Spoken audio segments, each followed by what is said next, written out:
Di sini kami akan mempresentasikan tentang merger dan akuisisi. Menurut Damodaran, merger adalah aktivitas memungkinkan kedua pengelola perusahaan akan menjadikan perusahaannya menjadi satu, di mana konsekuensinya adalah salah satu pengelola perusahaan akan kehilangan perusahaannya karena sudah digabungkan kepada perusahaan yang dimerger. Selanjutnya ada akuisisi. Akuisisi adalah pengambil alihan kepemilikan dan kontrol manajemen oleh satu perusahaan terhadap perusahaan yang lain.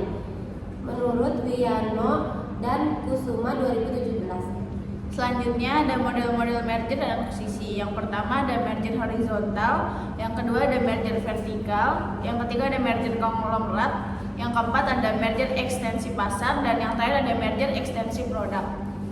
Selanjutnya ada klasifikasi untuk merger dan akuisisi.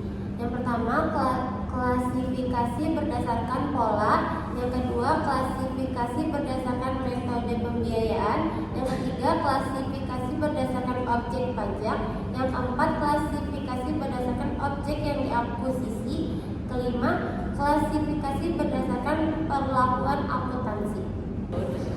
Dasar hukum merger yang pertama ada Undang-Undang Nomor 1 Tahun 1995 tentang perseroan terbatas. Yang kedua ada Undang-Undang Perbankan yang telah diubah dengan Undang-Undang Nomor 10 Tahun 1998. Yang ketiga ada perundang-undangan di bidang perbankan selain Undang-Undang Perbankan. Yang keempat ada KUH Perdata tentang perjanjian. Yang kelima ada beberapa peraturan khusus sehubungan dengan status khusus dari perusahaan atau bank yang akan dimerger. Dan yang terakhir ada peraturan khusus yang berkaitan dengan kegiatan merger dasar hukum akuisisi. Selanjutnya ada dasar hukum akuisisi. Yang pertama keputusan Ketua Bapepam nomor ke-5 PM 2000. Yang kedua keputusan Ketua Bapepam nomor ke-12 PM 1997. Keputusan Ketua Bapepam nomor ke-4 PM 2000. Selanjutnya ada proses merger dan akuisisi. Yang pertama ada tahapan perencanaan, yang kedua ada tahapan proses merger dan akuisisi, dan yang terakhir ada tahapan pasca akuisisi. Studi kasus Bank CIMB Niaga. Merger memang pada akhirnya menjadi salah satu pilihan bagi sebuah perusahaan dalam menghadapi sebuah persaingan dan tantangan bisnis.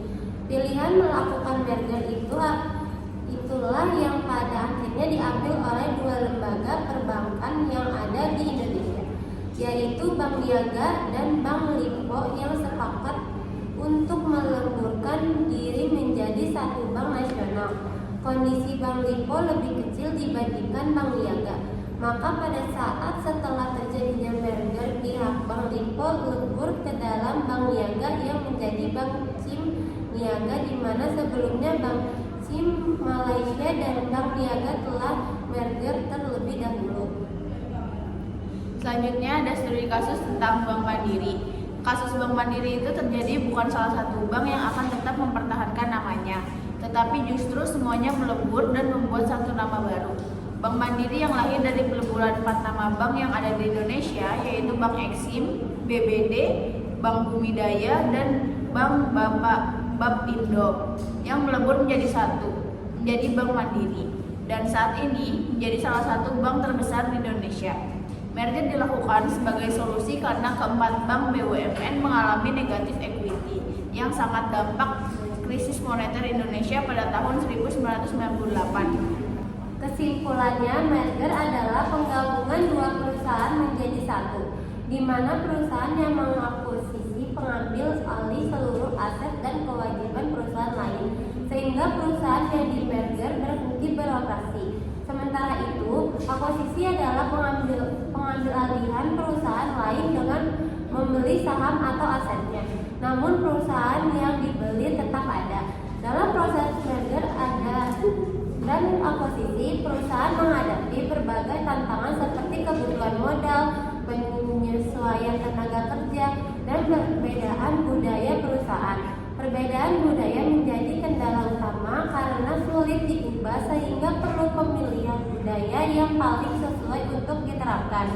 Koordinasi dengan perwakilan karyawan dari kedua perusahaan penting dilakukan sebelum proses merger dan akuisisi, dan perusahaan budaya perlu dilakukan secara bertahap.